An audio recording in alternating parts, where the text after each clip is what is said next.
السلام علیکم ورحمۃ اللہ وبرکاتہ۔ بسم اللہ الرحمن الرحیم۔ عزیز طلباء، تفسیر کے آج کے سبق میں ہم وعباد الرحمن الذین سے شروع کر رہے ہیں۔ توجہ فرمائیے۔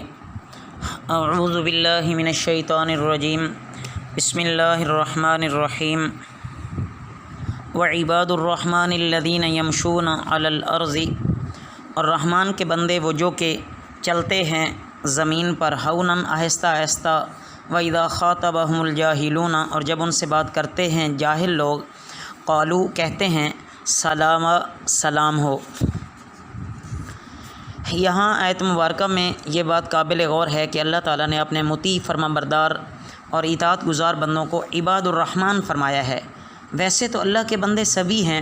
کافر اور مشرک بھی اسی کے بندے ہیں، کیونکہ سبھی کو خدا نے پیدا کیا ہے، مگر یہاں مخصوص فرما بردار بندے مراد ہیں۔ تو معلوم ہوا کہ اللہ کے بندوں کو اپنے نیکوکاری ہی کے سبب اللہ کا بندہ کہلانے کا خصوصی حق ہے۔ پھر یہاں عباد اللہ نہیں فرمایا بلکہ عباد الرحمن فرمایا ہے، حالانکہ عباد کے ساتھ لفظ اللہ عام طور پر زیادہ مناسب سمجھا جاتا ہے۔ تو مفسرین نے یہاں یہ وجہ لکھی ہے کہ تخلیق، تربیت اور ابقاء وغیرہ یہ تمام احسانات کی اصلی علت اللہ کی رحمت ہے۔ اگر حق تعالی رحمان نہ ہوتے تو کائنات پیدا ہی نہ ہوتی، یا پیدا ہوتی تو باقی نہ رہتی، یا باقی رہتی تو اس کی تربیت اور ترقی کے اسباب ہی معدوم ہو جاتے۔ تو یہ اللہ تعالیٰ کے عظیم احسانات کا تذکرہ فرمایا جا رہا ہے۔ والذین یبیتون، اور وہ جو رات گزارتے ہیں لربہم اپنے رب کے لیے، سجدن سجدہ کرتے ہوئے، وقیامن اور قیام کرتے ہوئے، والذین اور وہ جو یقولون کہتے ہیں ربنا اصرف عنا، اے ہمارے رب پھیر دے ہم سے، عذاب جہنم، جہنم کا عذاب، ان عذابہا بے شک اس کا عذاب، کان غراما لازم ہو جانے والا ہے، انہا بے شک وہ، ساعت بری ہے، مستقروں ٹھہرنے کی جگہ، و مقامہ اور مقام۔ والذین اذا انفقوا، اور وہ لوگ جو خرچ کرتے ہیں، لم یسرفوا وہ فضول خرچی نہیں کرتے، ولم یقتروا اور نہ تنگی کرتے ہیں، وکان بین ذلک قواما اور ہے اس کے درمیان اعتدال۔ مطلب یہ ہے عزیز طلباء، مومنین کی مدح بیان فرمائی جا رہی ہے اور ان کی عمدہ صفات بیان فرمائی جا رہی ہیں کہ ان کے مزاج میں تواضع ہوتا ہے اور تمام کاموں میں اس تواضع کا اثر نظر آتا ہے۔ اس لیے چلنے میں اکڑ نہیں کرتے، تکبر نہیں کرتے، اور دوسرا یہ کہ وہ کم عقل اور بے ادب لوگوں کی جاہلیت کو دیکھتے ہوئے ان سے بحث نہیں کرتے، بلکہ ان کو سلام کر کے سائڈ پہ ہو جاتے ہیں کہ ہمارا تیرا کوئی جوڑ ہی نہیں بنتا، عفو درگزر سے کام لیتے ہیں۔ اس کے بعد مزید فرمایا کہ جب رات کو غافل بندے نیند اور آرام کے مزے میں پڑے ہوتے ہیں تو اللہ اپنے نیک بندوں کو توفیق دیتے ہیں، اور وہ اللہ کے سامنے کھڑے ہوتے ہیں، کوئی سجدے میں ہے، کوئی رکوع میں ہے، کوئی قیام میں ہے، اللہ کو راضی کر رہے ہیں۔ اس میں خاص اشارہ نماز تہجد کی طرف ہے، جو اللہ کے نیک بندوں کا خاص وصف ہے۔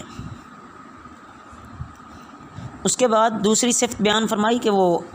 میانہ روی کے ساتھ خرچ کرتے ہیں، نہ تو فضول خرچی کرتے ہیں اور نہ ہی کنجوسی کرتے ہیں، بلکہ اعتدال کا راستہ اور میانہ روی کی چال چلنے کو پسند فرماتے ہیں۔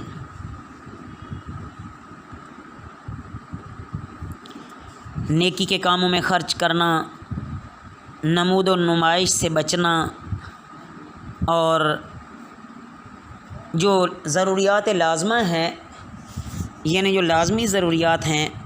ان میں خرچ کرتے ہوئے حد سے تجاوز نہیں کرتے، بلکہ اپنی استطاعت سے زیادہ خرچ نہیں کرتے۔ غرض کے عباد الرحمن کی یہ صفت مزید یوں بھی ہم کہہ سکتے ہیں کہ اپنی معیشت میں توسط اختیار کرنا یہ آدمی کے فقیہ اور سمجھدار ہونے کی علامتوں میں سے ہے۔ والذین لا یدعون مع اللہ، اور وہ جو نہیں پکارتے اللہ کے ساتھ الہا آخرا کوئی دوسرا معبود، ولا یقتلون النفس التی، اور نہ ہی وہ قتل کرتے ہیں کسی جان کو، التی جسے حرم اللہ اللہ نے حرام کیا، الا بالحق مگر جہاں حق ہو، ولا یزنون اور وہ زنا نہیں کرتے، ومن یفعل ذلک اور جو کرے گا یہ،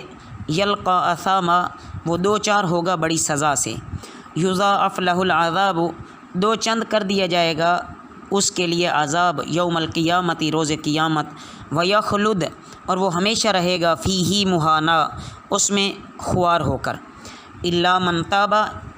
مگر جس نے توبہ کی، وآمنا اور وہ ایمان لایا، وعمل عملا صالحا اور عمل کیے اس نے نیک عمل، فاولئک پس یہ لوگ، یبدل اللہ اللہ بدل دے گا، سیئاتہم حسنات ان کی برائیاں بھلائیوں سے، وکان اللہ غفور الرحیم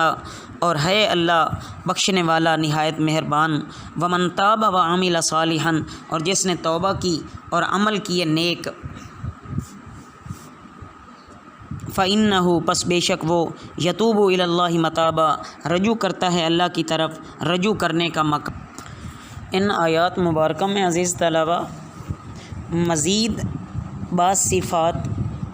عباد الرحمن یعنی رحمان کے بندوں کی بتائی جا رہی ہیں کہ وہ ہر حال میں شرک سے بچتے ہیں، اللہ کا کسی کو شریک نہیں سمجھتے، اور شرک جو کفر کی بدترین قسم ہے کہ وہ اللہ کی ذات اور صفات میں، عبادات میں، اللہ کی حدود عظمت میں کسی نہ کسی کو شریک بنا لیتے ہیں۔ تو یہ عباد الرحمن جو ہیں یہ ایسا ہرگز نہیں کرتے، وہ ہر حال میں ہر طرح کے شرک سے بچتے ہیں۔ اس کے بعد فرمایا گیا کہ وہ کسی کو ناحق قتل نہیں کرتے، یعنی جن مواقع میں قتل کی اجازت ہے، جیسے قصاص لینا، خون کے بدلے خون کرنا، یا جہاد میں دشمن کو قتل کرنا، یا زانی شادی شدہ کو سنسار کرنا، وہاں تو وہ اپنے ہاتھ نہیں روکتے۔ باقی دیگر مواقع میں جہاں اللہ نے حکم نہیں دیا کہ وہاں جان کا مارنا حرام ہے تو وہ حرام ہی سمجھتے ہیں۔ اور یہاں ان آیات میں نہ صرف کفار اور مشرکین کے لیے توبہ کی بشارت ہے، بلکہ ایک گناہ گار مومن جس سے کوئی نافرمانی ہو جاتی ہے، گناہ ہو جاتا ہے، تو اس کے لیے بھی توبہ کی فضیلت موجود ہے۔ نبی کریم صلی اللہ علیہ وسلم کا ارشاد ہے کہ جس نے گناہ کے بعد توبہ کر لی وہ گویا کہ بے گناہ ہو گیا، یعنی اس نے گناہ کیا ہی نہیں ہے۔